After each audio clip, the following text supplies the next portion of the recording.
Hi అండి. Welcome to our channel. ఈరోజు మన ఛానల్‌లో కాలీఫ్లవర్ 65 ఎలా తయారు చేసుకోవాలో చూద్దాం.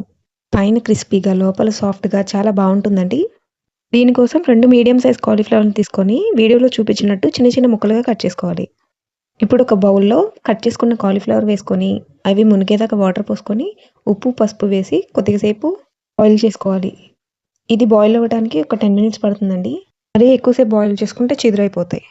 ఇప్పుడు ఒక మిక్సింగ్ బౌల్‌లో హాఫ్ కప్ బియ్యం పిండి, హాఫ్ కప్ మైదా, హాఫ్ కప్ శనగపిండి, 1 స్పూన్ ధనియాల పొడి, 1 స్పూన్ మిరియాల పొడి, 1 స్పూన్ వేయించిన జీలకర్ర పొడి, 1 స్పూన్ గరం మసాలా, 1 స్పూన్ అల్లం వెల్లుల్లి పేస్ట్, కొద్దిగా ఫుడ్ కలర్ వేసి, ఫుడ్ కలర్ అనేది ఆప్షనల్ అండి. మీకు ఇష్టం ఉంటే వేసుకోవచ్చు, లేదంటే స్కిప్ చేయండి.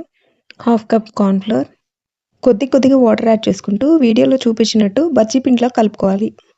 ఇప్పుడు దీంట్లో మీ టేస్ట్‌కి తగినంత సాల్ట్, కొద్దిగా కారం యాడ్ చేసుకొని ఒకసారి తిప్పేసేసి, ముందుగా మనం రెడీ చేసుకున్న కాలీఫ్లవర్ ముక్కల్ని ఇందులో వేసి ఒకసారి కలపాలి.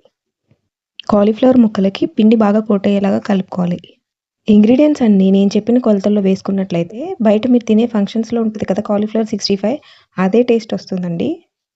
కడాయిలో డీప్ ఫ్రైకి సరిపడా ఆయిల్ వేసుకొని, మనం కోట్ చేసి పెట్టుకున్న కాలీఫ్లవర్ ముక్కల్ని ఇందులో వేసి, మీడియం ఫ్లేమ్ మీద కాలీఫ్లవర్ ముక్కలు కలర్ చేంజ్ అయ్యేంత వరకు ఫ్రై చేసుకోవాలి.